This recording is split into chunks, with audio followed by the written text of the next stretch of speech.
rekan-rekan semua, selamat pagi.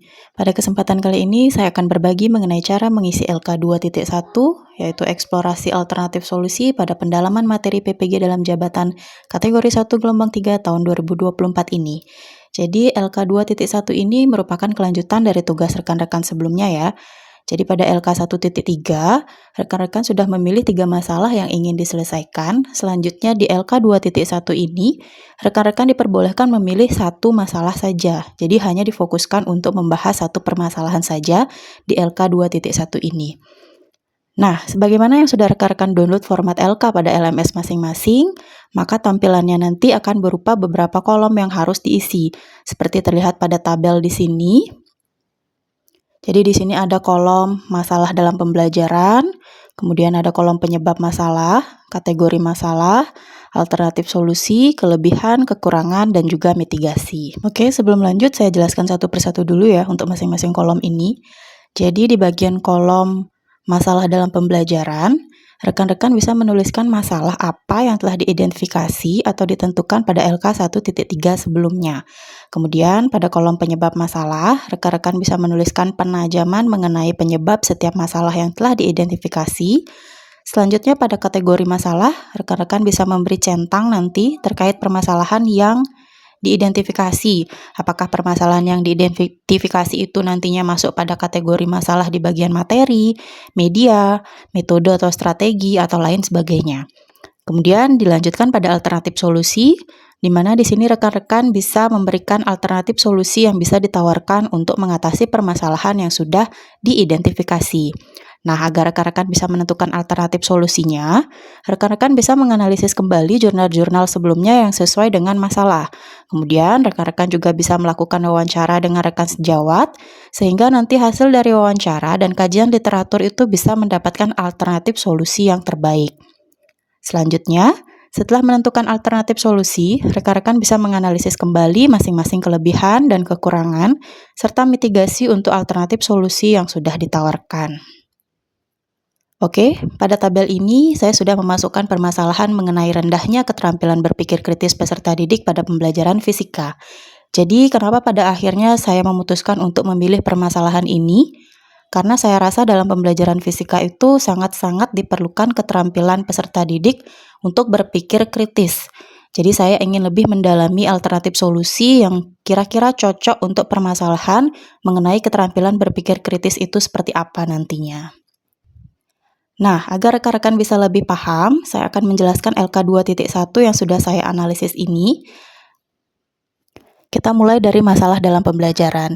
Jadi seperti yang saya bilang tadi, saya sudah memutuskan untuk mengambil permasalahan mengenai rendahnya keterampilan berpikir kritis peserta didik pada pembelajaran fisika.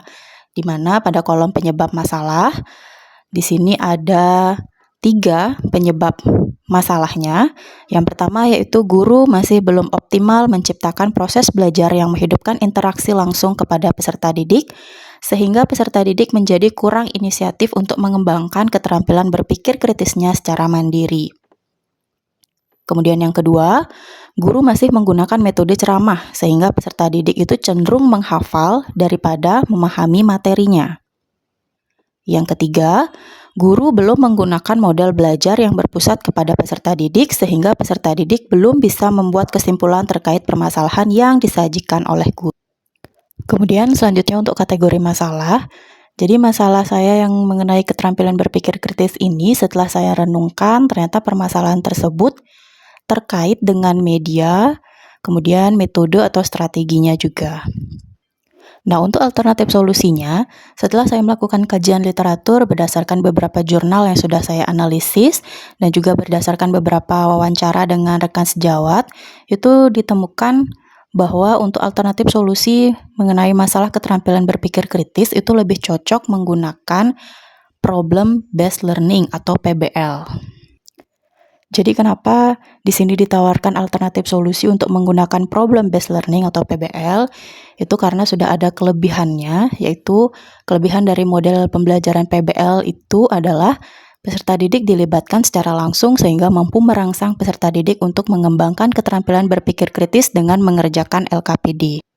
Kemudian peserta didik bisa lebih memahami konsep-konsep pembelajaran karena peserta didik itu berusaha dengan sendiri menemukan solusi dari permasalahan yang disajikan. Selanjutnya, peserta didik juga nanti akan terbiasa menggunakan sumber-sumber pengetahuan baik dari perpustakaan, internet, wawancara, dan juga observasi.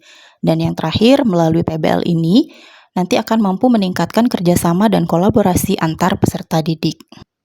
Namun ternyata PBL ini tidak luput juga dari kekurangan, di mana kekurangan model pembelajaran PBL ini yaitu guru harus menjadi fasilitator secara terus-menerus, kemudian tidak semua materi bisa diterapkan dalam model PBL dengan media LKPD, kemudian model pembelajaran PBL dengan media LKPD ini memerlukan waktu pelaksanaan yang relatif lama, sehingga dalam diskusi itu nanti terkesan peserta didik terburu-buru mengerjakan untuk menghindari waktu pembelajaran yang akan habis. Dan yang terakhir, model pembelajaran PBL ini membutuhkan pemahaman awal peserta didik. Nah, walaupun ternyata PBL ini memiliki kekurangan, ternyata kita bisa melakukan mitigasi untuk mengantisipasi kelemahan model pembelajaran PBL ini, di mana diantaranya guru harus terus meningkatkan pemahamannya agar bisa membimbing peserta didik dalam proses pembelajaran yang efektif. Kemudian yang kedua, itu harus memperhatikan karakteristik materi yang memang bisa diterapkan menggunakan model PBL dengan menggunakan media LKPD. Kemudian yang ketiga, guru harus memastikan waktu yang dibutuhkan itu harus cukup, sehingga pelaksanaan tahapan atau sintak PBL itu nanti dapat dilakukan dengan lengkap dan benar. Dan yang terakhir, guru bisa memberikan modul pembelajaran terkait pembahasan LKPD itu 1 minggu sebelumnya, agar membentuk pemahaman awal peserta didik di rumah. Jadi di rumah peserta didik bisa membaca terlebih dahulu LKPD-nya, jadi secara tidak langsung pemahaman awal dari peserta didik itu bisa terbentuk terlebih dahulu. Nah, setelah rekan-rekan selesai mengisi semua tabel tersebut, di bagian akhir nanti jangan lupa rekan-rekan harus mencantumkan daftar pustaka dan juga dokumentasi dari wawancara yang sudah rekan-rekan lakukan. Nah, sekian dulu pembahasan saya mengenai LK 2.1, yaitu tentang eksplorasi alternatif solusi. Semoga apa yang saya sampaikan bisa membantu rekan-rekan semua yang sedang mengikuti PPG dalam jabatan.